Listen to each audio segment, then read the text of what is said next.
Ang sabi nila, ang unang pag-ibig ay hindi namamatay. At ito rin ang dahilan ng unang pagkasawi natin sa pag-ibig. Pero kahit na ganoon ay nagmamahal pa rin tayong muli kahit na nasaktan na tayo sa una. Ikaw, kapuso, paano mo matatanggap na ang unang pag-ibig mo ay siya ring unang wawasak ng puso mo? Sa panahon ngayon, ang pag-ibig ay binabase na lamang sa mga kanya-kanyang pamantayan o standards na tinatawag. Na hindi na natin may paliwanag kung ano nga ba ang totoong pagmamahal sa hindi. Ano nga ba ang pagkakaiba ng true love sa infatuation? Kapag infatuated ka sa isang tao, nandun yung feeling na makita mo lang siya ay masayang masaya ka na. Yung tipong napapahawa ka na sa pisngi mo sa sobrang ngiti o kaya naman ay napapasipa ka na sa sobrang kilig. Kapag naman mahal mo ang isang tao ay nandun na yung pakiramdam na kontento ka na. Na kahit na hindi kayo mag-usap, nagkakaintindihan kayo.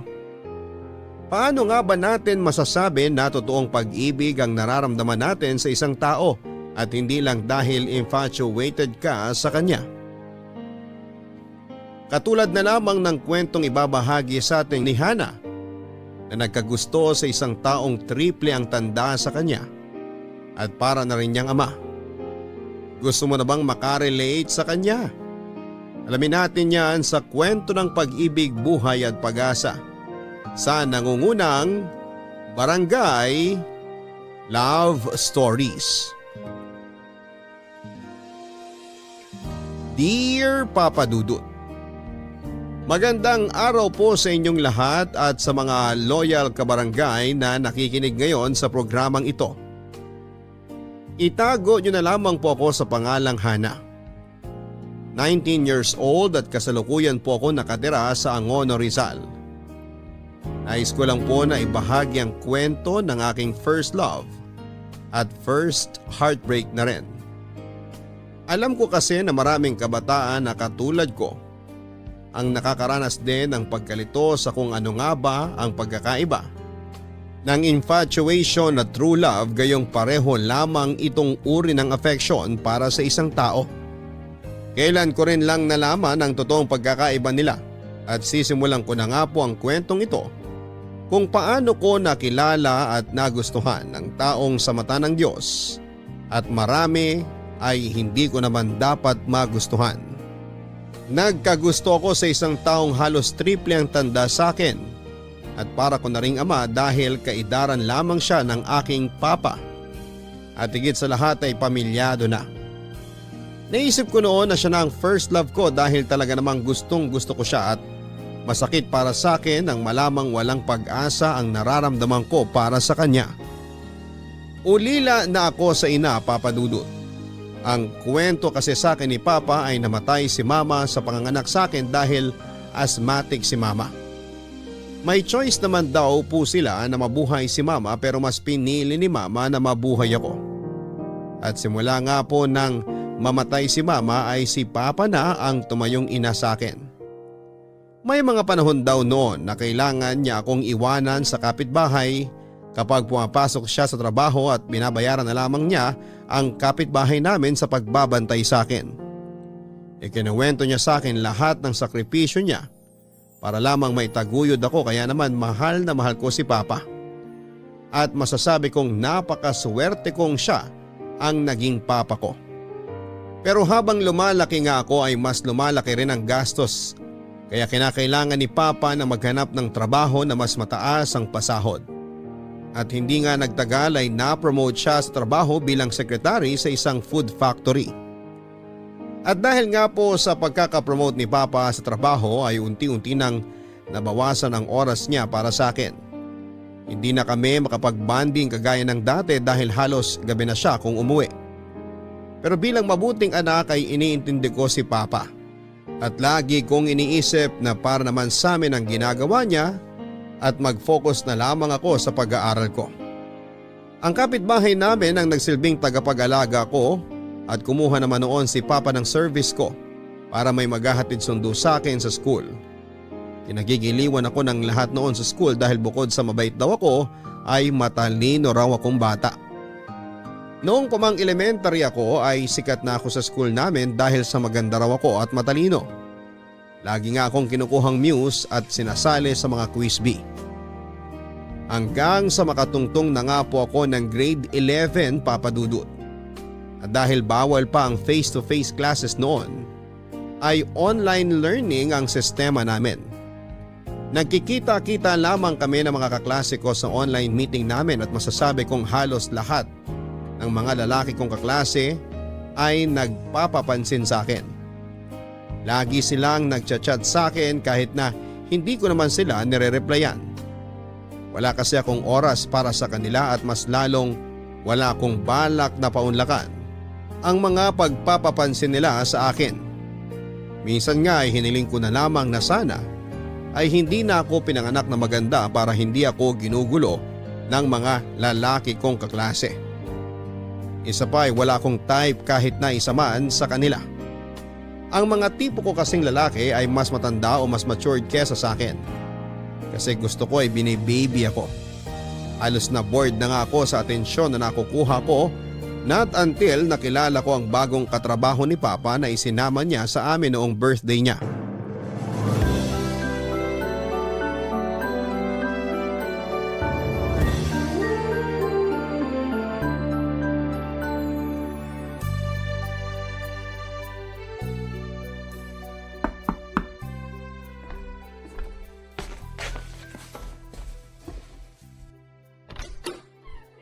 Pa, mano po? God bless you, nak. Kumain ka na ba? Hindi pa po, hinihintay ko po kayo eh. Happy birthday, Papa! Salamat, anak. O siya, maghain ka na para sa 3. May kasama ako. Inaayos pa yung pagpaparadaan ng motor niya. Okay po.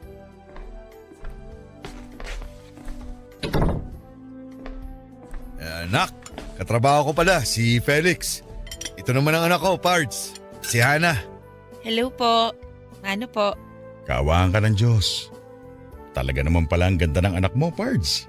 Oo, nagmana sa nanay niya eh. Buti nga, di sa akin nagmana. Papa naman oh, gwapo ka kaya. O siya, kumain na tayo. Siya nga pala, Pards. Birthday mo ngayon, di ba? Bakit di ka man lang nagpahanda? Matanda na ako, saka gastos lang yun.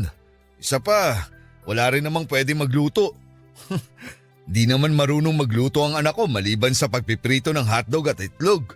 Pa, ipahiya daw ba ako sa bisita? Sorry na, anak.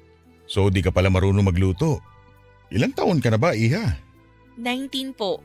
Kaka-19 ko lang po last year ng December. Legal age ka na pala. Dapat nag-aaral ka na magluto.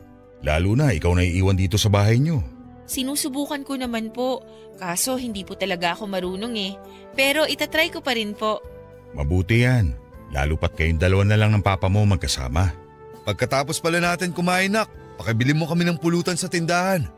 Iinom po kayo? Oo, ngayon lang naman eh. Birthday naman ni Papa, di ba? Sige po. Pero wag kayo masyadong magpakalasing ah. Ang bait na bata naman pala nitong si Hana, Pards. Mabait talaga yan.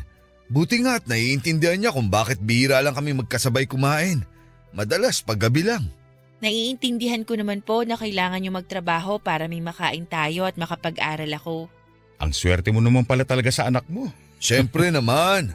Bukod sa maganda ang anak ko matalino pa. Kaya nga proud na proud ako dyan eh. Pa naman, masyado kayong bilib sa akin. Abay natural. Anak kita eh. Basta mag-aral ka muna mabuti ha. Huwag ka muna magbo-boyfriend. Distraction lang mga yan sa pag-aaral mo. Opo, magtatapos po ako ng pag-aaral para makapaghanap ako ng trabaho para di nyo na rin po kailangan magtrabaho. Siguro ang sarap sa pakiramdam na magkaroon ng anak na gaya mo. Naku po, ma-attitude po ako minsan. Baka mairita lang po kayo sa akin. Lagi nga po kaming nagbabangayan ni Papa eh. Pero mas lamang naman siguro ang pagiging malambing mo. Oo naman po. Lagi ko nga po nilalambing si Papa tuwing magkasama kami. Bihira lang naman po kasi siya makauwi ng maaga. Pag naman po day off niya, tinatawagan din po siya ng boss niya. Kaya ang lungkot po rito sa bahay. Naiintindihan ko naman po si Papa. Kaya lang, mas lamang pa rin po yung pangungulila ko sa kanya. Ano ka ba naman, nak? Buhay pa ako, ba't ka nangungulila? Kasi nga po hindi po tayo nakakapag-bonding kagaya ng dati. Mas mahaba pa po yung oras niyo sa trabaho kaysa po na nasa bahay kayo. Mas kailangan ko kasi magdoble kayod. Alam mo naman kung bakit, di ba? Opo. Huwag ka nang malungkot. Babawi si Papa sa'yo. Yun naman pala eh. Smile ka na, Hana. Mas gumaganda ka pa lalo kapag nakangiti ka. Salamat po.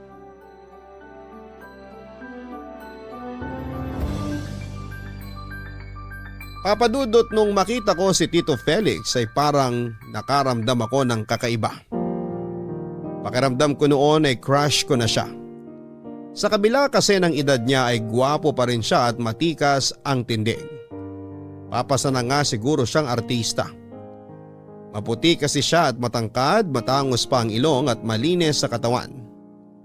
Ang mga kagaya niya talaga ang mga tipo ko.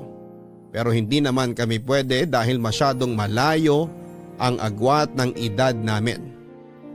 Halos kaidaran siya ni Papa kaya parang ama ko lang din siya. Nasisiguro ko rin na magagalit si Papa kapag nalaman niyang ang gusto kong lalaki ay yung halos parang ama ko na. Gusto kong ipagsawalang bahala na lamang ang nararamdaman ko para kay Tito Felix. Pero noong ko lang kasi naramdaman ang ganong klase ng pagkagusto. Kaya nagkasya na lamang ako sa lihim kong nararamdaman para sa kanya. Matapos nga naming maghapunan ay inutusan akong bumili ni Papa ng pulutan sa tindahan. Sinabihan din ako ni Papa na matulog na ako kaya iniwanan ko na sila sa sala habang nagiinom. Alam kong masamang makinig sa usapan ng mga matatanda pero hindi ko maiwasan na ma-curious kung ano ang pinag-uusapan nila. Kaya naman lihim akong nakinig sa pinag-uusapan nila. Doon ko na nga rin nalaman na pamilyadong tao na si Tito Felix. Kaya mas lalong hindi talaga kami pupwede. Hindi naman ako nagulat dahil inaasahan ko na yon. Kaya lang ay hindi ko maiwasang manghinayang. Naisip ko kasi na kung wala ba siyang sabit ay baka sakaling pwede na kami. Nag-usap pa sila ng matagal tungkol sa mga kung ano-anong bagay at mga 10:00 na nang narinig kong nagpaalam na si Tito Felix kay Papa na kailangan na niyang umuwi dahil naghihintay na sa kanya ang asawa niya. Matapos ang birthday ni Papa ay nakagawian na ni Tito Felix ang pumunta sa bahay namin tuwing Sabado at pagkatapos ay magiinuman sila ni Papa. Habang ako naman ay sinasamantala ang mga pagkakataong yon para masilayan ko man lang si Tito Felix. Masaya na kasi ako kapag nakikita ko siya. Hindi ko alam na mga oras na yon kung ano ba talaga ang nararamdaman ko para sa kanya. Pero para sa akin ay mahal ko na siya, Papa Dudut. Ang sabi kasi ng mga classmate kong babae ay sign na daw yon na mahal mo ang isang tao pero naiisip ko na masyadong mabilis kung sasabihin kong mahal ko na si Tito Felix. Hindi ko talaga alam kung paano ipapaliwanag ang nararamdaman ko dahil yon ang unang beses na nakaramdam ako ng ganon. Naisip ko nga na baka nagustuhan ko lang siya dahil pasok siya sa standard na gusto ko. Pero naisip ko rin na kung ano man ang nararamdaman ko para kay Tito Felix ay hahayaan ko na lamang at susunod na lamang ako sa agos kung saan ako dalhin ng nararamdaman ko para sa kanya. At Sabado nga ng gabi ay umuwi ulit si Papa kasama si Tito Felix gaya ng inaasahan ko. Mano po, Pa? God bless you, nak. Mano rin po, Tito Felix. God bless you, Iha. O eto, pasalubong ko para sa'yo. Para sa akin po? Oo, ikaw agad ang naalala ko nang nakita ko yan. Wow, strawberry donuts! Thank you po, Tito! Payakap po! Oh, Iha.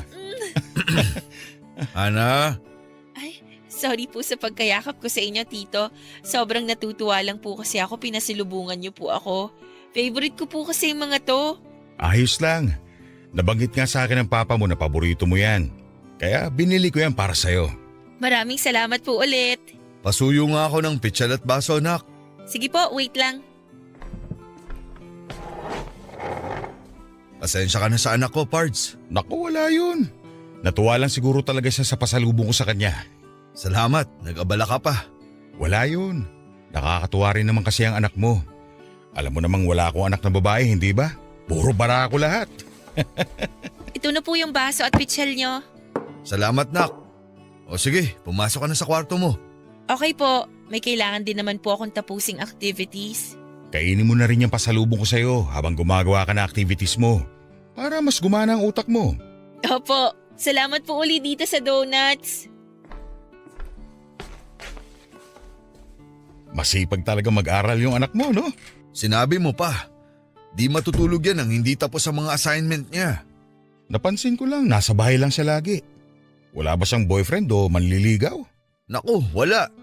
Maigpit kong ipinagbabawal yan. Lagi kong sinasabi sa kanya na magtapos muna siya ng pag-aaral bago ko siya payagang mag-boyfriend. Pero wala namang interes ang anak ko sa mga ganyang bagay. Kaya bilib na bilib ako sa kanya eh. Nakakabilib nga. Bihira na lang yung mga dalagang ganyan na inuuna ang pag-aaral. Nangako ako sa asawa ko na itataguyod ko si Hana hanggang sa makapagtapos siya.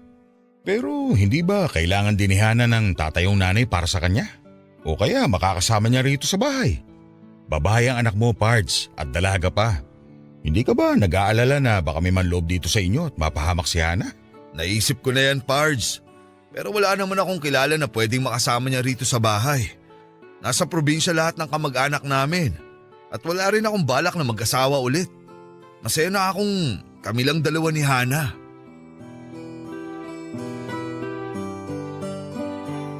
Papa Dudut, matapos sabihin niyo ni Papa ay nagpa siya na akong tapusin ang mga activities ko. Hindi ko na rin tinuloy ang pakikinig ko sa usapan nila dahil wala rin naman akong makuhang ibang impormasyon tungkol kay Tito Felix. Gusto ko sanang malaman ang mga hilig o paborito niya, pero palaging tungkol naman kay Papa o kaya ay tungkol sa akin ang pinag-uusapan nila. Gusto ko sanang malaman ang lahat ng gusto niya para alam ko kung anong paraan para mapansin niya ako.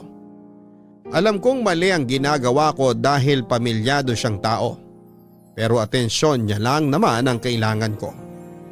At lumipas nga mga linggo ay naging gawin na ni Tito Felix na kada pumupunta siya sa bahay namin ay may dala siyang pasalubong. Kaya naman mas nahuhulog ang loob ko para sa kanya. Pakiramdam ko kasi espesyal na ang turing sa akin ni Tito Felix. Bukod sa mga pasalubong ay maalaga din siya sa akin. Sa tuwing maghahapunan siya sa amin ay kukumustahin niya ang pag-aaral ko at aalokin pa ako na kumain ako ng mas marami para maging malusog daw ako at ako naman ay natutuwa sa atensyon na ibinibigay niya sa akin. Mas ginaganahan pa akong mag-aral dahil si Tito Felix ang naging inspirasyon ko. Nag-aral din akong magluto para kung sakali man na may espesyal na okasyon ay may pagluto ko siya ng paborito niyang pagkain. Halos tuwing Sabado nga ay talaga namang excited ako dahil pagkakataon ko yon para makita siya. Gusto ko lang din naman na matuwa siya sa akin pero wala akong balak na sirain ang pamilya niya.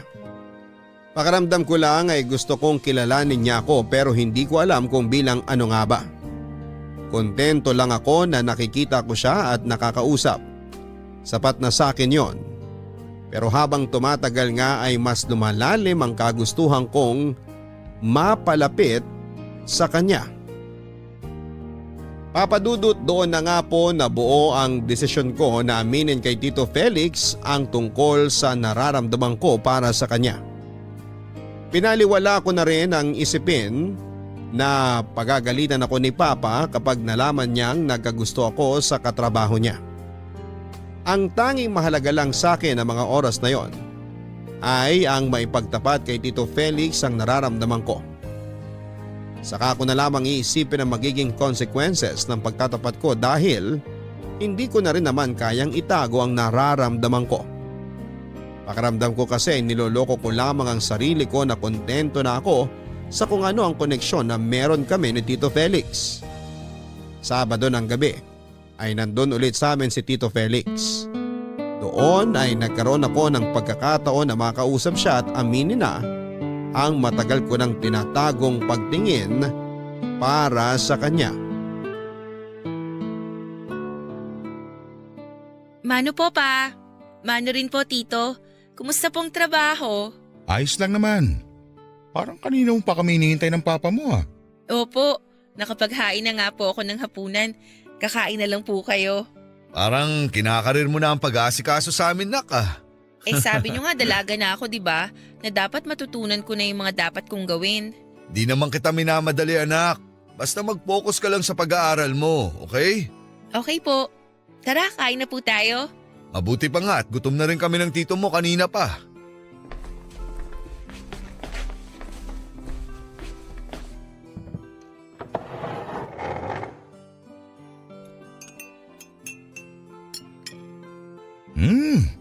Pasarap ng pasarap ang luto mo, Iha.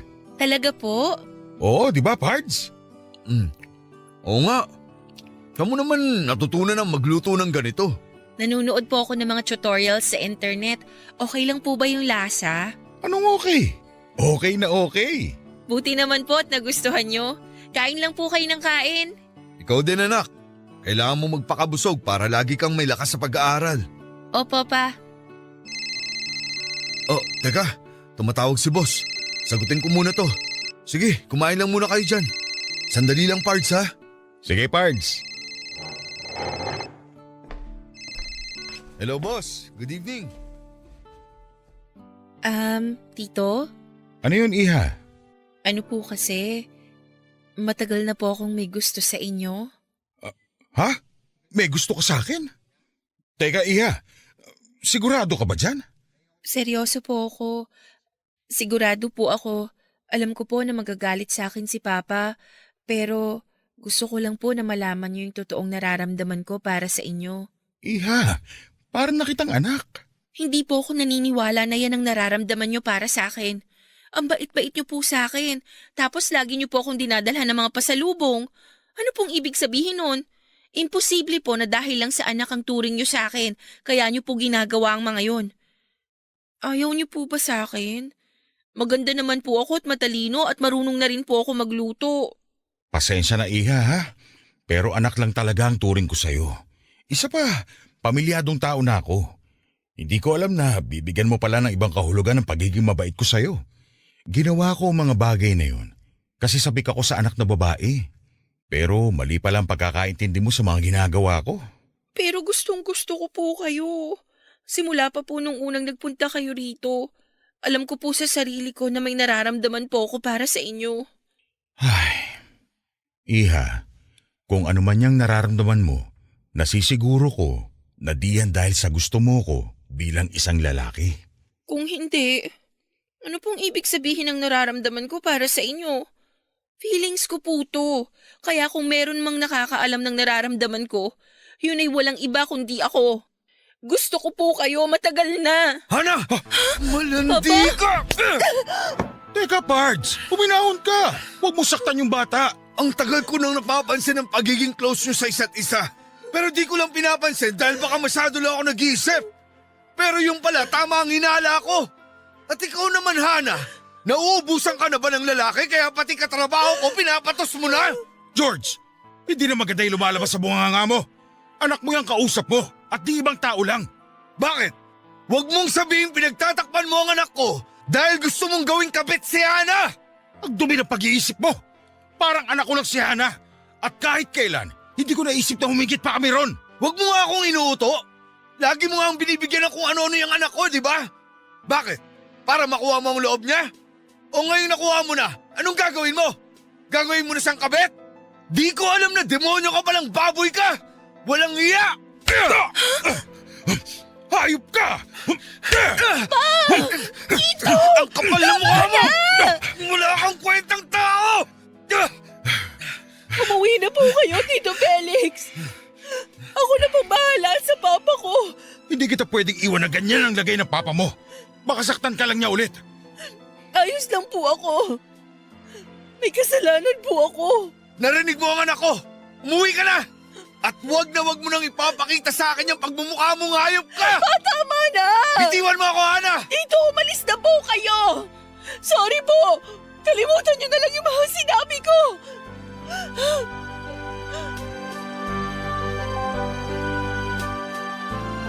Papadudot noong ko lang nakitang magalit ng husto si Papa kaya naisip kong ang laki ng kasalanan ko. Wala nang nagawa si Tito Felix kundi ang iwanan kami kahit pa halata naman sa mukha niya na gusto niyang makialam. Sobrang galit na galit si Papa at tinatanong kung bakit nagkagusto ako sa taong matanda na raw ay may sabit pa.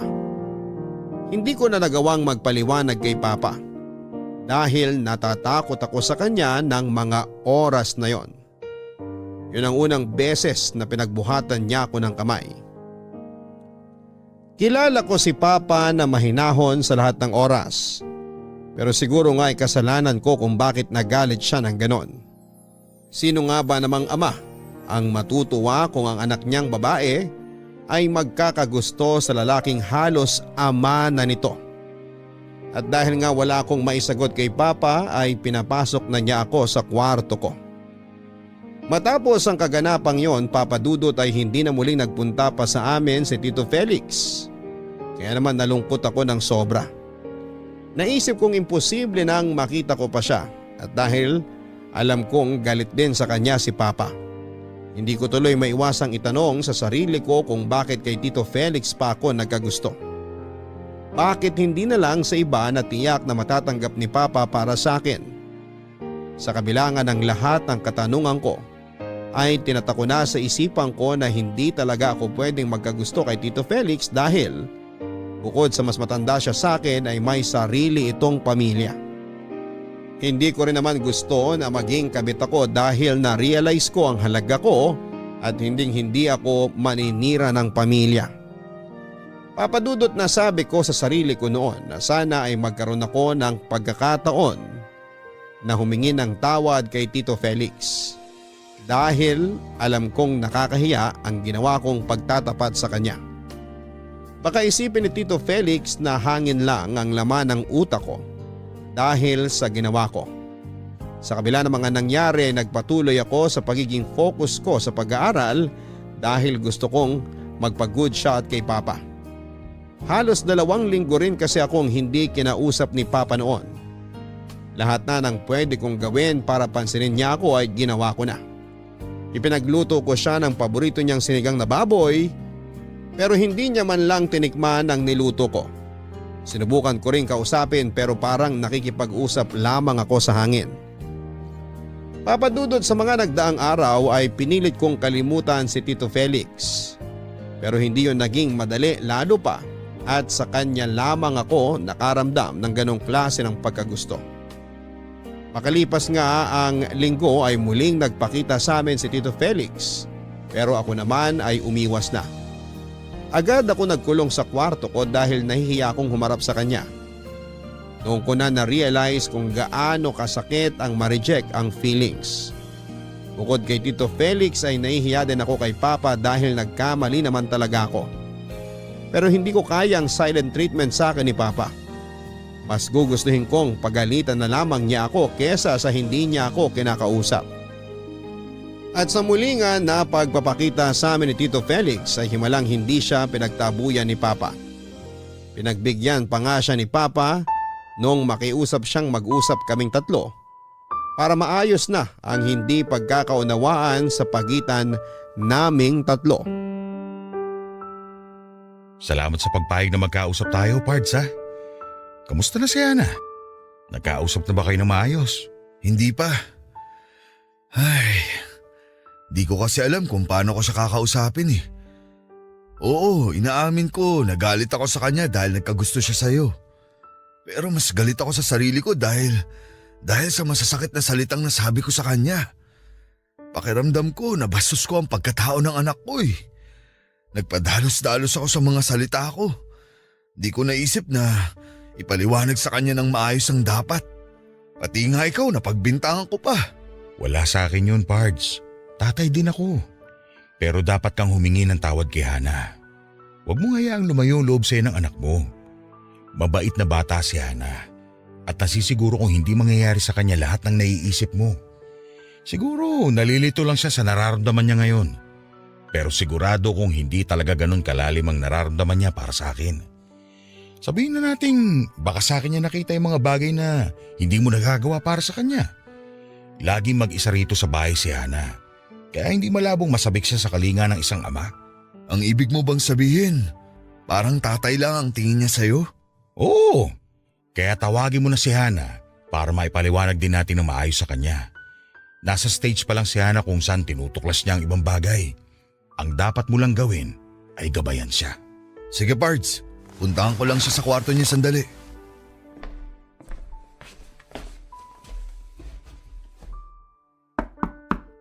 Hana anak, halika muna rito sa labas saglit. Nandito ang Tito Felix mo. Pwede po bang dito na lang ako sa kwarto? Naririnig ko naman po kayo eh. Ay, nak, sige na. Lumabas ka na rito. Hindi na ako galit. Ayaw mo bang makipagbati kay Papa?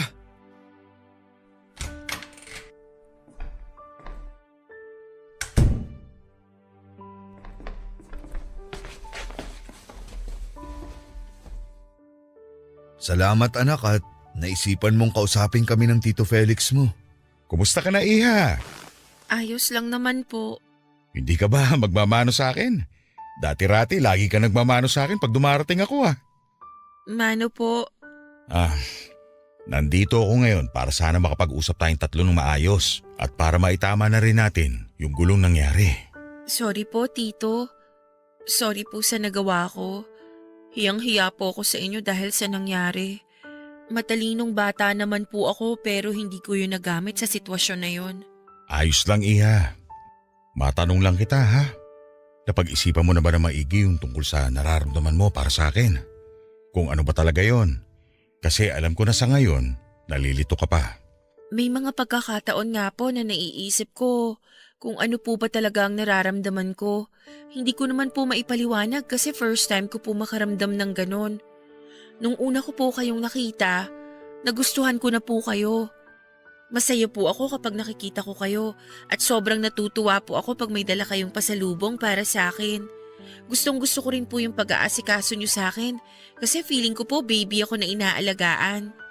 Iha, hindi ka ba inaalagaan ng papa mo? Po? Bakit naman po nalipat kay Papa yung topic?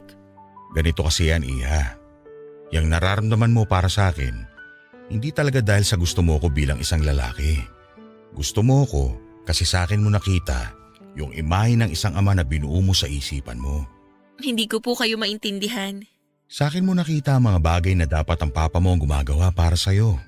Pasensya ka na nak. Alam kong wala na akong oras para sa'yo. Ang akala ko na makakabuti sa'yo, iba na pala ang epekto sa'yo nang di ko namamalayan. Pa, naiintindihan ko naman po na kailangan yung magtrabaho. Kaya ayos lang po sa akin. Oo, kailangan kong kumahid para sa atin. Pero ngayon ko na pag-isip-isip na napapabayaan na pala kita. Hindi ko alam na sabik ka sa kalinga ng isang ama. Sa totoo lang po, namimiss ko na nga po yung mga bonding natin dati nung di pa kayo sobrang busy sa trabaho.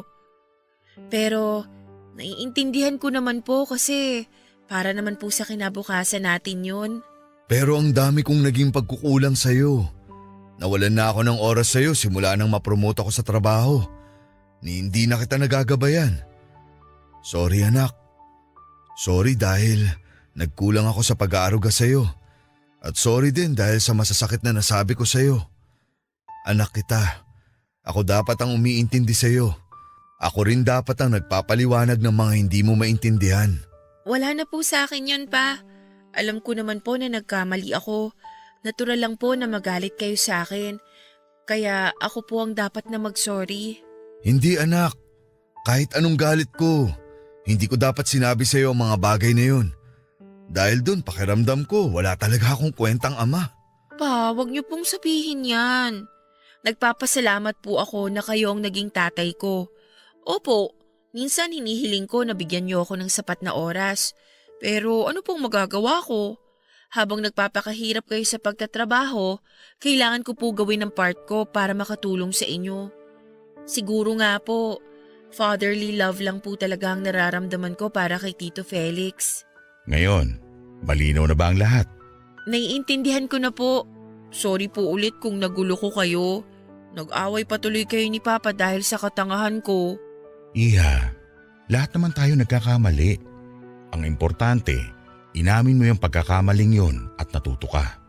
Pwede mo pa rin naman akong ituring na tatay mo kung gusto mo. Talaga po? Oo naman. Ang tagal ko na kayang gusto magkaroon ng anak na babae. Kaso nga lang, hindi kami pinapalad. Sa kakasubok namin, 3 lalaki ang nabuo namin. Baka pag sinubukan ulit namin, lalaki na naman ang kalalabasan. Ang saya ko po, 2 na ang papa ko. Parang gusto ko nang magtampo niyan, nak ah. Akala ko ba ako lang ang favorite mo? Favorite ko nga po kayo. Pero sa ngayon po, lamang si Tito Felix. Gusto mo ba dalang kita lagi ng pasalubong? I-baby kita ulit? Hindi na po. Masaya na po ako na ligtas kayong umuuwi galing sa trabaho nyo. Sorry po ulit pa. Mahal na mahal ko po kayo. Mahal na mahal din kita, anak. Hayaan mo't babawi ang papa sa'yo. Hindi naman ako tutol kung may magugustuhan ka. Pero magtapos ka muna ng pag-aaral, ha? At pumili ka ng lalaking walang sabit. Opo. Siya nga pala, Iha. Yung bunso kong anak, kaidara mo lang din. Minsan, isasama ko siya rito para magkakilala kayo. Teka, Pards. Nirereto mo ba yung anak mo sa anak ko?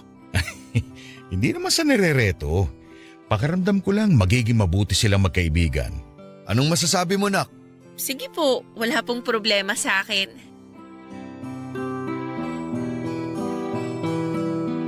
Papadudot matapos nga po ng pag-usap namin yon ay nalinawan na ako sa totoo kong nararamdaman. Narealize ko po na father figure lang po talaga ang tingin ko kay Tito Felix. Dahil sa maikling panahon na nakilala ko siya, ay napunan niya ang ilan sa mga pagkukulang sa akin ni Papa. Pero hindi ko naman po sinisisi kay Papa ang pagkukulang niya sa akin kung bakit nagkaroon ng hindi pagkakaunawaan sa pagitan namin. Naisip ko pong kasalanan ko ang lahat kasi hindi ko naintindihan ang sarili kong feelings. May mga bagay na sobrang bago sa akin at hindi ko alam kung paano ipapaliwanag. Kung nabubuhay lang sana si Mama noon, ay baka sakaling hindi ako malilito ng ganon dahil siya ang unang-unang magpapaliwanag sa akin ng mga bagay na hindi ko naiintindihan. Bumalik na nga rin po kami sa dati ni Tito Felix at mas naging close po kami.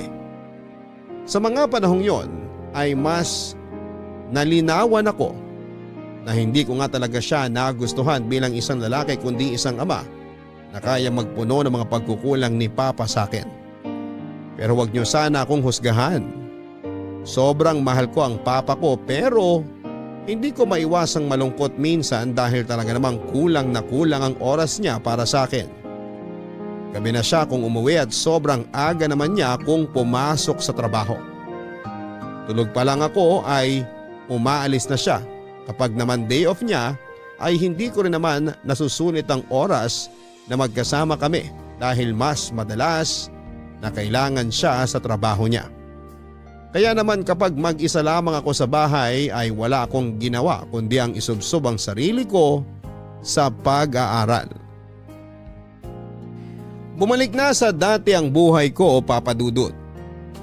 Yung wala akong ibang iniintindi kundi ang mag-aral ng mabuti dahil malapit na rin noon ang face-to-face classes namin. Kinakabahan ako dahil halos ilang taon din akong nasanay ng nasa bahay lang at siguradong maninibago ako kapag nagsimula ng face-to-face classes. Pumapasyal-pasyal pa rin sa amin si Tito Felix at palagi pa rin siyang may pasalubong sa akin. Para na nga talaga kaming mag-ama na kulang na lang ay Papa na rin ang itawag ko sa kanya. At si Papa naman ay unti-unti nang bumabawi sa akin. Naglalaan na siya ng oras para sa akin sa tuwing day off niya. Nagpapaalam na rin siya sa boss niya na ibigay na sa kanya ang araw ng day off niya para makasama ako dahil day off niya ngayon. Naisip ko nga na bakit pa siya pinag-day off kung tatawagan lang din naman siya para magtrabaho. Hindi ko magets ang boss ni Papa kasi magulo ang sistema ng pamalakad dito. Day off ni Papa pero tatawag siya ng tatawag kapag linggo. ni hindi na nga nakapagpapahinga ang papa ko. Pero ang sabi nga sa akin ni Papa ay wala naman daw siyang magagawa dahil empleyado lang siya. Ang sagot ko naman sa kanya noon ay may karapatan sila na magkaroon ng araw ng pahinga kaya hindi tama ang ginagawa sa kanila ng boss nila. Sinabihan ko pa si Papa na maghanap na lang ng trabahong hindi makukompromiso ang kalusugan niya. Pero yun lang daw kasi ang alam niyang trabaho na mataas ang pasahod. Araw nga ng linggo noon, Papa Dudut, ay nag-iihaw kami ng barbecue ni Papa sa labas ng bahay namin dahil may usapan kaming magpipiknik kami nila Tito Felix. Kakatapos ko lang din noon na gumawa ng dessert. Maya-maya pa ay dumating na nga si Tito Felix pero may kasama siyang lalaki na sa tansya ko ay kaedad ko.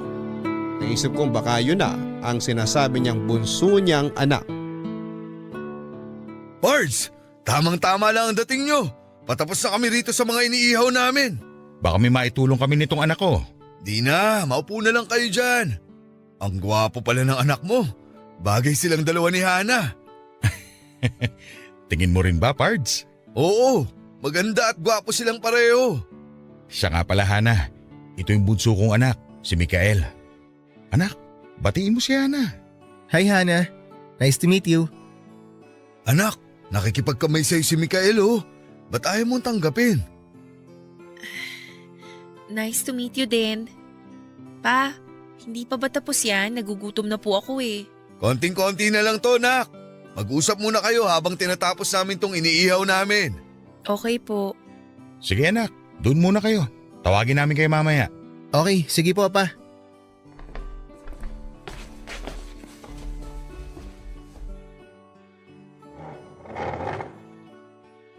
Upo ka. Salamat. Ang ganda mo pala talaga. Akala ko exaggerated lang si Papa sa mga kinakwento niya tungkol sa'yo eh. Ngayon nakita mo na ako ng personal. Exaggerated pa rin ba? Ha? Hindi. Maganda ka nga talaga. Naniniwala na ako kay Papa. Matagal ko nang alam na maganda ako. Hindi mo na kailangang ulit-ulitin. Bakit parang feeling ko may lihim kang galit sa akin? Feeling mo lang yun. Ba't naman ako magagalit sa'yo? Eh ngayon nga lang kita nakita eh. Di ko alam. Kanina ko pa kasi napapansin na iniirapan mo ko. Eh wala naman akong ginagawa sa'yo. Di ko rin alam. Naiirita ako sa pagmumukha mo eh. Uy, grabe ka naman. Paano ka naiirita? Eh ang gwapo ko kaya. Ang hangin mo rin kasi no? Sino bang unang naging mahangin? Di ba ikaw? Sabi mo kanina talagang maganda ka. Oh, sinabayan lang kita. Wala naman akong ginagawa sa'yo pero nagagalit ka sa akin. Hindi nga ako galit sa'yo. Ba't ba ang kulit mo? Naiirita lang ako sa'yo. Hindi ko alam kung bakit. Baka naman nagsiselos ka sa akin. Ano? Bakit ako magsiselos? Wala akong dapat na pagselosan. Wala nga ba? Siguro naiinis ka sa akin kasi sinama ako ni Papa rito. Iniisip mo siguro na mahahati ang atensyon niya sa ating dalawa, no? Hindi ko alam kung saan mo nakukuha yung idea na yan. Wala akong dapat na ikaselos dahil anak ka ni Tito Felix. Pero nagfi-feeling ka lang namang anak niya eh. Kala mo ba hindi ko alam yung ginawa mo? Grabe, 19 ka na. Pero hindi mo pa rin alam ang pagkakaiba ng infatuation sa true love? Ha? Bakit? Ikaw? Alam mo ba yung kaibahan nun? Oo naman, alam ko. Magsasalita ba ako ng ganito kung hindi? Ang talino mo pa naman pero di mo alam yun? Ha, parang may mali. Ba't ka pa kasi sumama? Panira ka lang ng araw eh. Bakit kala mo gusto kong sumama? Hindi. Sinama lang ako ng papa ko kaya napilitan ako. Pwede ko naman sabihin kay papa ngayon na uuwi na lang ako. Total, ayaw mo naman ako nandito. Hoy, teka lang. Hindi ka naman mabiro. Sige, friends na tayo. Pa-friends ka pa dyan, umiirap ka naman. Mahipang ka naman sa manghangin dyan, sige ka. Friends na nga tayo, di ba? Matanong ko lang, talaga bang nagkagusto ka kay papa? Di naman totally nagkagusto. Parang nakita ko lang sa kanya yung pagkukulang sa akin ng papa ko. Mabuti naman kung ganun. Kasi kapag nalaman ng mama ko yan, di ka sasantuhin nun kahit bata ka pa. Oo na, nagsorry naman ako kay Tito Felix. So, friends na talaga tayo? Oo, friends. Yan, ganyan. Dapat lagi ka nakangiti. Mas maganda ka kapag nakasmile ka eh. Alam ko. Oy, in love na siya sa akin. Taas ng self-confidence ah. Pero, sorry. Di ako mahilig sa magaganda eh. Ayoko naman sa pangit. Lusyo!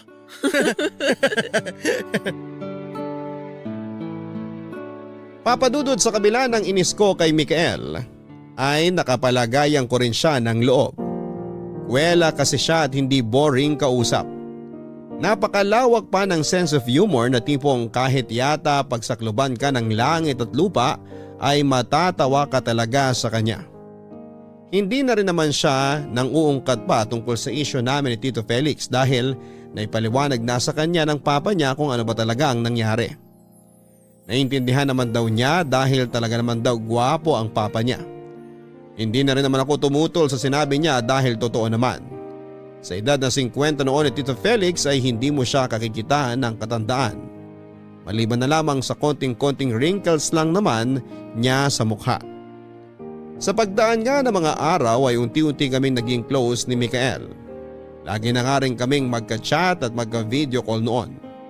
Madalas din naman ay sumasama siya kay Tito Felix kapag namamasyal sa amin at hindi rin pumapalya si Mikael na dalhan ako ng mga pasalubong.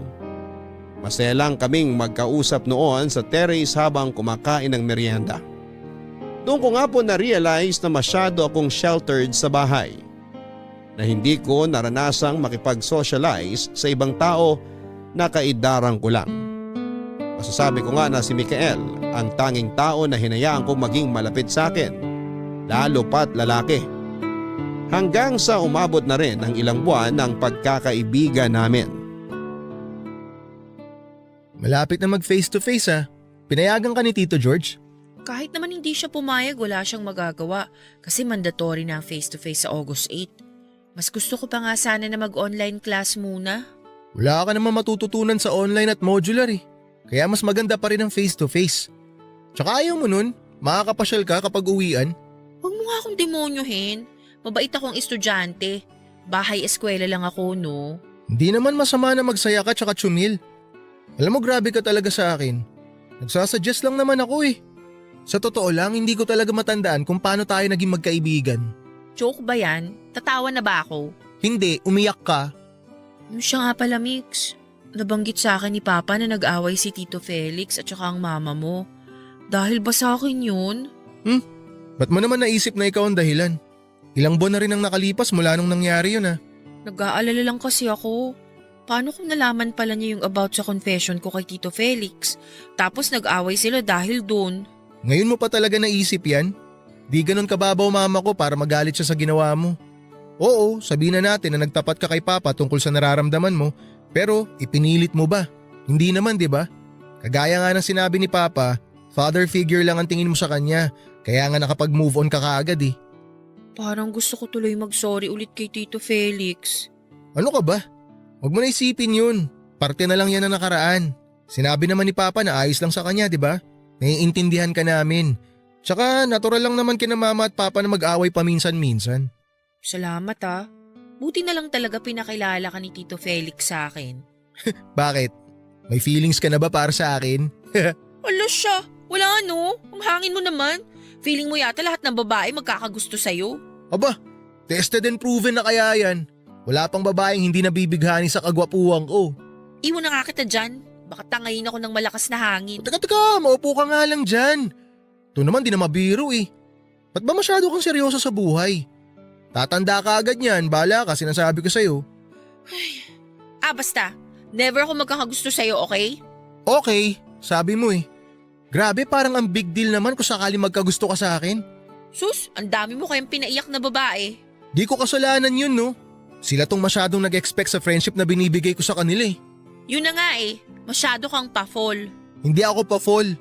Umpisa pa lang sinabi ko na sa kanila na friendship lang ang kaya kong i-offer. Pero ayun nga, nag-e-expect sila ng higit pa ron eh.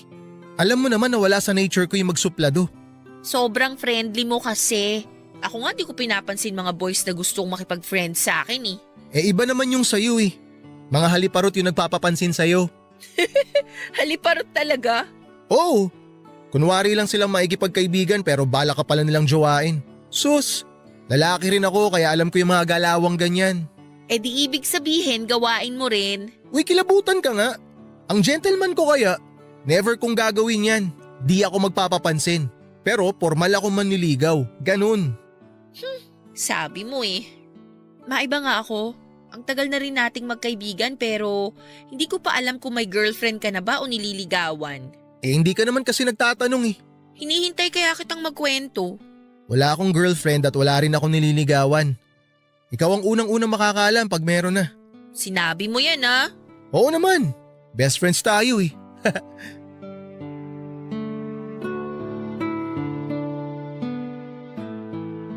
Papadudot, gusto ko na sanang iwan si Mikael ng mga oras na yon. Baka kasi makahalata siya na may gusto ako sa kanya. Ayoko masira ang friendship namin na iniingatan ko at ramdam ko naman na wala siyang nararamdaman para sa akin. Hindi ko alam kung kailan ba ako nagsimulang makaramdam ng kakaiba para sa kanya. Ang alam ko lang ay masaya ako kapag kasama ko siya. Bumibilis ang tibok ng puso ko kapag nakikita ko siya. Yung kontento na ako na masilayan lang siya at masaya ako kapag nakikita ko siyang masaya. Ito na nga siguro ang masasabi kong true love. Alam ko at sigurado ako sa nararamdaman ko at alam ko rin na hindi yon masusuklian dahil maraming beses nang sinabi sa akin ni Mikael na parang kapatid lang ang tingin niya sa akin.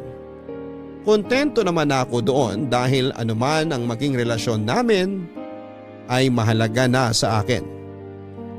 Papadudot, August 8 ay naipatupad na nga ang face-to-face classes sa amin. Bagamat naninibago ako sa paligid ko ay pinilit kong makisalamuha sa mga classmates ko. Pero hindi talaga maiiwasan na may mga taong hindi makasundo kaagad. Idagdag pa na nakaka-stress ang mga boy classmates ko na walang ginawa kundi ang magpapansin sa akin. Naisip ko nga na hindi lang naman ako ang maganda sa classroom namin pero bakit ako lang ang ginugulo nila? Kung ganun lang ay ayaw ko nang maging maganda. Akala ko kapag maganda ka ay masaya ka sa lahat ng oras pero hindi pala. May mga pagkakataon kasing hihilingin mo na lamang talaga na hindi ka pinanganak na maganda. Naging maayos naman ang daloy ng pagpasok ko sa school. Half day lang din naman ang klase namin. Pagkatapos ko sa school ay agad akong uuwi para makapaghanda ng hapunan namin para kapag umuwi si Papa ay may kakainin na siya. Pagkatapos naman naming mag-dinner ni Papa ay mag-aaral na ako at gagawin ang mga assignment ko bago ako matulog. Yan lang ang routine ko sa araw-araw. Sunday na lang talagang nagiging bonding namin ni Papa pero kasama namin sina Tito Felix at Mikael. Isang beses nga ay naitanong ko kay Mikael kung hindi ba nagtatanong ang mama niya kung bakit lagi silang umaalis kapag linggo. Ang sagot naman niya sa akin ay nagpapaalam daw sila na sa amin sila pupunta. Alam na rin naman daw ng mama niya ang tungkol sa akin at natawang halang daw ito imbes na magalit. Para naman akong nabunutan ng tinig sa dibdib dahil sa mga nalaman ko. Naisip kong masyado lang pala akong nag-overthink na baka ako nga ang dahilan ng pag-aaway nila Tito Felix pero hindi pala. Kung bakit kasi hindi ko nalaman kaagad kung ano ba talaga ang kaibahan ng infatuation sa true love. Para sana hindi na ako nakagawa ng nakakahiyang bagay, Papadudot. Pauwi na ako noon at palabas na ako ng gate noong mabungaran ko si Mikael na todo ang ngiti sa akin. Wala akong matandaan na binanggit ko sa kanya kung saan ako nag-aaral. Kaya naman sobrang nagulat ako nang makita ko siya at nandun na naman yung malakas na tibok ng puso ko. Ang ginagawa mo rito? Di pa ba obvious? Eh di sinusundo ka. Paano mo nalaman na dito ako nag-aaral? Sa uniform mo. Ang tagal na nga natin magkaibigan pero di natin alam ang school na isa't isa. Diyan lang ako oh. Doon oh, sa kabilang school. Kanina pa nga ako rito akala ko nakauwi ka na. Uso mag-text. Di hindi na surprise yun kung tinext kita. Eh ano naman ba tong pakulo mo at sinundo mo pa talaga ako? Isasabihin kasi ako sa'yo eh. Huwag ka na mag-alala kay Tito George. Pinagpaalam na kita kaya pwedeng hindi ka umuwi agad. Ano bang sasabihin mo? Gusto mo talaga na dito ko na sabihin? Pwede bang wag natin dito pag-usapan? Isan ba dapat? Doon oh. Sa food corner pagtawid. Doon tayo. Para habang nag-uusap, may kinakain tayo. Tara. Okay, sige.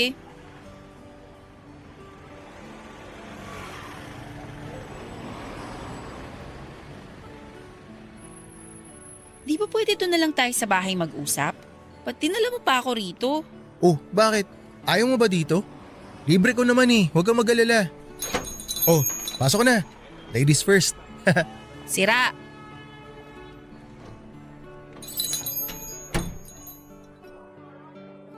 Dito na lang tayo umupo sa may tabi ng bintana.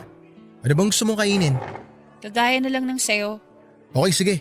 Hintayin mo ako rito, order lang ako. Ay, ang haba ng pila. Ayos lang ba kung mamaya na ako umorder? Ayos lang. So ano nga yung sasabihin mo? Ganito kasi, may nililigawan ako sa school namin. Talaga? O anong problema? Congrats, may nililigawan ka na.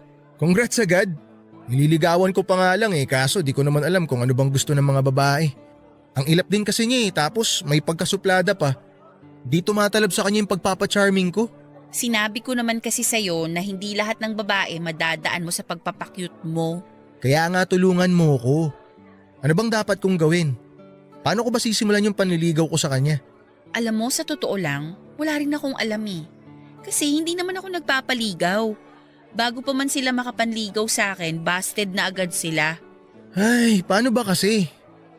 May mga gusto ka bang material na bagay? Please naman tulungan mo ko. Ano bang gusto niyo sa isang lalaki? Yung mga ganun? First time mo lang ba manligaw? Oo, first time, malamang. Tatanungin ba kita kung may experience na ako sa panliligaw? Ay, ang hirap naman kasi. Yun nga, ano bang gusto niyo sa isang lalaki? Ewan ko sa kanila. Pero para sa akin, gusto ko yung lalaking alam kong masasandalan ko sa lahat ng oras na may problema ako. Yung lalaking kaya akong patawanin kahit na sobrang lungkot ko. Yung lalaking maalaga at maalalahanin. Meron naman ako ng mga yan Tingin mo ba magugustuhan niya ako kapag nakilala niya ako ng gusto? Syempre naman, di ka naman mahirap magustuhan eh. Nako, Hana, kung sinasabi mo lang yan dahil kaibigan mo ako, itigil mo na. Seryoso ako ha. Wala ka bang tiwala sa sarili mo? Meron, kaso pinanghihinaan ako ng loob Sira, ako na nagsasabi sa'yo.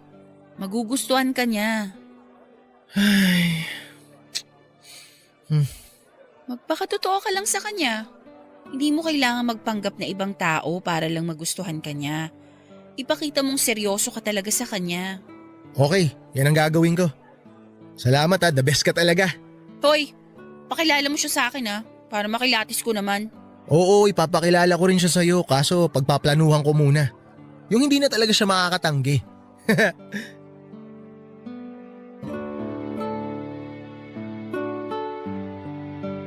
Papadudot habang nag-uusap kami ni Mikael ay parang dinudurog ang puso ko. Alam ko namang darating ang oras na magkakaroon siya ng liligawan at magkakaroon ng girlfriend. Pero masakit pa rin pala kapag nandyan na at nangyayari na. Halos hindi ko na nga nagalaw ang pagkain ko ng mga oras na yon dahil parang naging mapait ang panglasa ko. Nawala na ako ng ganang kumain pero hindi ko pinahalata kay Mikael dahil ayaw kong sirain ang mood niya. Mahal ko si Mikael at kung saan siya masaya ay pipilitin kong maging masaya para sa kanya. Hindi ako hahadlang sa kahit na anong bagay na makapagpapaligaya sa kanya. Yun na nga siguro ang papel niya sa buhay ko. Ang iparamdam sa akin ang tunay na kahulugan ng pag-ibig at ang pait ng pagkabigo. Matapos ang pag-usap namin ni Mikael tungkol sa nililigawan niya ay pinilit kong maging masaya. Pinilit kong tatagan ang sarili ko at sabihing ayos lang as long as masaya si Mikael. Katulad nga ng napagkasunduan na ipinakilala niya sa akin ang babaeng nililigawan niya. Hindi ako judgmental na tao pero masasabi kong plain and simple lang siya. Kung usapang ganda lang ay lamang ako pero wala akong magagawa dahil siya ang nagustuhan ni Mikael. Kung sakali man na maging sila ay tatanggapin ko. Pinilit kong maging masaya sa harap nilang dalawa pero ang hirap pala. Yung pinipilit kong umiti kahit na gusto ko nang umiyak, Papadudot. Bago pa nga ako tuluyang maiyak ay nagpaalam na ako sa kanilang dalawa. Nagdahilan na lamang ako na pinapauwi na ako ni Papa at iniwanan ko na lamang silang dalawa na masayang kumakain at nagtatawanan. At nang makauwi ako sa bahay ay doon ko na nga lang pinakawala ng luha na pilit kong pinipigilan. Umiyak ako ng umiyak hanggang sa pakiramdam ko ay wala na akong luhang mailuluha. Sinabi ko sa sarili kong magiging masaya ako para kay Mikael. Pero ang sakit. Sobrang sakit, Papa Dudut. Hindi man ngayon pero alam kong makaka-move on din ako. Matapos ang pag-uusap na yon ay pansamantala muna akong umiwas kay Mikael. Sa tuwing pupunta sila, Tito Felix sa amin ay nagdadahilan na lamang ako na marami akong assignment na dapat tapusin o kaya ay mga activities. Nakahalata na nga si Papa sa pag-iwas ko. Pero sinabi kong busy lang talaga ako at hindi na rin ako kinulit pa ni Papa. Maging sa school namin ay nagtatago ako kapag alam kong labasan din nila Mikael dahil paniguradong dadaan siya sa gate ng school namin. May mga pagkakataon pa nga na nakikita ko siyang naghihintay sa gate pero umaalis din siya after 30 minutes. Pinauulanan nga niya ako ng mga text at tinatanong niya kung iniiwasan ko raw ba siya. Sinasabi ko na lang na maraming ginagawa sa school kaya subsob ako sa pag-aaral at hindi naman siya nangungulit. Pero sinasabi niya lagi na nami-miss na niya ako at ang mga bonding namin. Sunday nga noon, Papa Dudut, at hindi na nagpunta sila Tito Felix pero nabigla ako nang makita ko si Papa na pinagbuksan si Mikael ng gate at may dalang chocolates at isang malaking teddy bear. O sige na, maiwan ko na kayong dalawa. Hana, mag-usap kayo ni Mikael. Pag-usapan yung problema nyo. Mag-best friend kayo, hindi ba? Opo, Pa. O siya, sige na. Dito muna ako. Mag-usap na kayo dyan.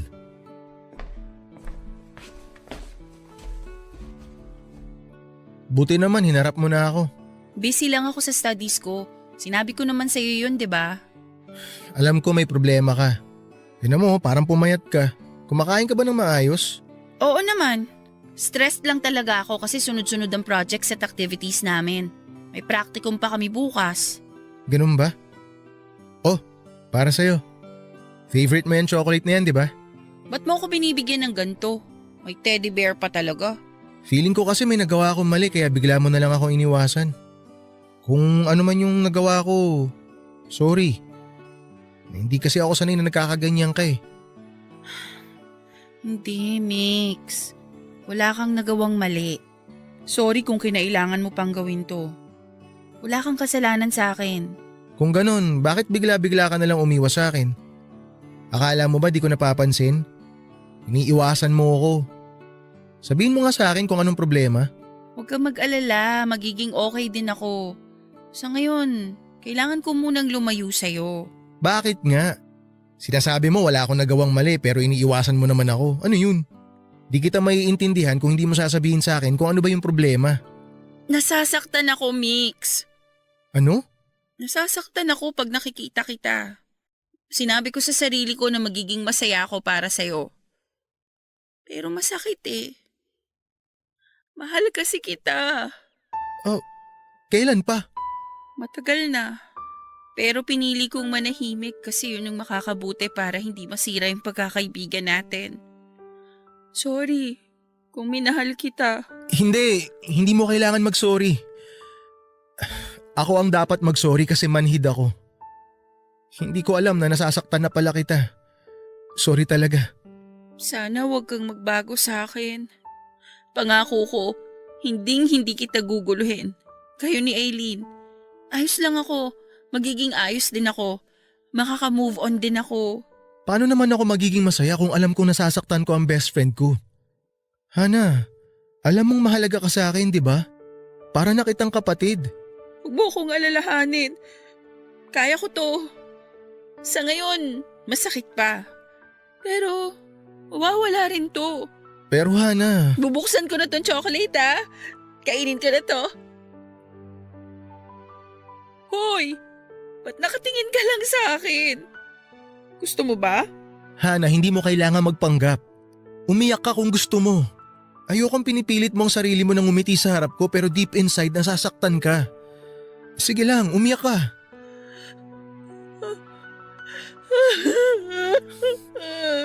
Halika nga, yakapin kita.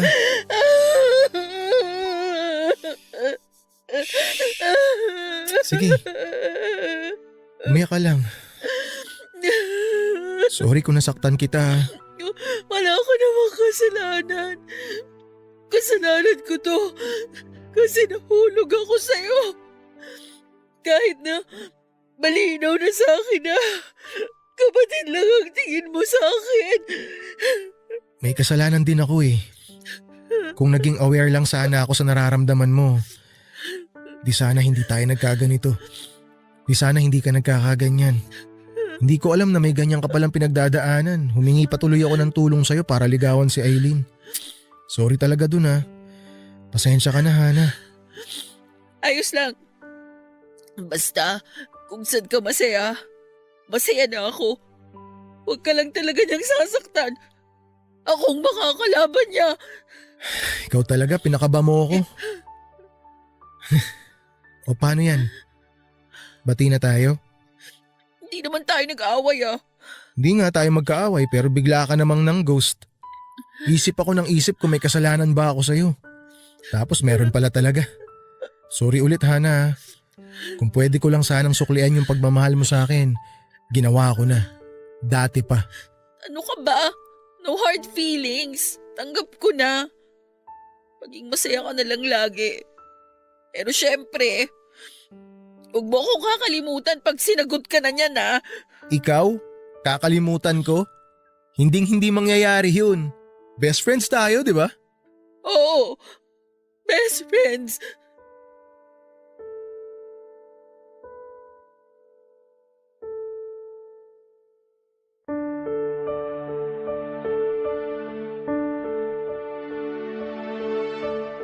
Papadudot matapos ang naging pag-usap naming yon ni Mikael ay gumaan kahit papaano ang pakiramdam ko.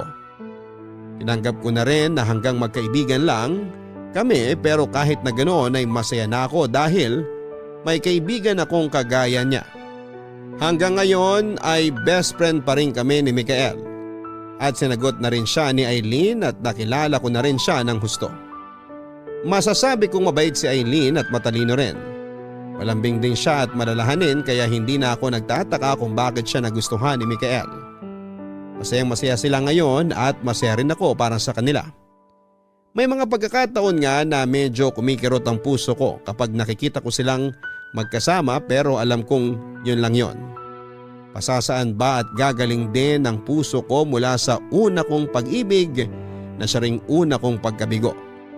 At dito ko na nga po tinatapos ang aking kwento. Maraming salamat po Papa Dudut sakali man na isa itong sulat ko na mapalad na mapili ninyong basahin sa araw na ito dito sa Barangay Love Stories. More power po sa inyong programa. Ang inyong forever kapuso at kabarangay, Hana. Sadyang may mga tao talaga na darating sa ating buhay upang turuan tayo ng mga bagay na hindi pa natin natutuklasan. Kadalasan ng taong yon ay tuturuan tayo ng totoong kahulugan ng pag-ibig. Pero paano nga ba kung ang taong iyong minahal ay siya ring magtuturo sa iyo kung ano ang pakiramdam ng masawi sa pag-ibig? Lahat naman ay dadaan sa tinatawag na first love at first heartbreak. Ang mahalaga lang ay hindi tayo maging matigas o bitter dahil lang sa nasaktan tayo. Isipin natin na ito ang paraan upang mahubog tayo para sa susunod na pagkakataon na tayo ay magmahal, malalasap din natin ang tamis ng pag-ibig. Hanggang sa muli ako po ang inyong si Papa Dudut sa mga kwento ng pag-ibig, buhay at pag-asa sa Barangay Love Stories #1.